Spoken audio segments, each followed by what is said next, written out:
من اليوم باش توليو تعملوا هريسة اللوز في الدار وحدكم بنينة وناجحة 100%، وباش تشيخوا عليها في رمضان. يلا تبعوني. نحطوا زوز كيسان سميد متوسط، نص كاس لوز مرحي، نص مغرفة صغيرة ملح، نص مغرفة صغيرة قشور برقدان، 3 قطرات روح اللوز المر، ونبسوهم ب100 جرام زبدة ذايبة. في بول أخرى نحطوا كاس سكر عليه نص كاس ماء وشوية عطرشية، والكاس يهز 250 مليلتر. نصبوها على الخليط الأولاني ونخلطوا مليح.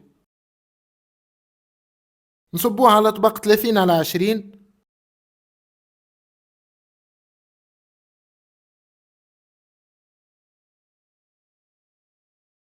نزينوا بكعبات لوز ونخليوها ترتاح مدة ساعة. توا للسيرو نحطوا كيس ونص سكر عليهم زوز كيسان ماء ومغرفة كبيرة قارص. كي بقبق نحسبوله 15 دقيقة، بعد نزيدوه شوية عطرشية ونطفيو عليه الغاز.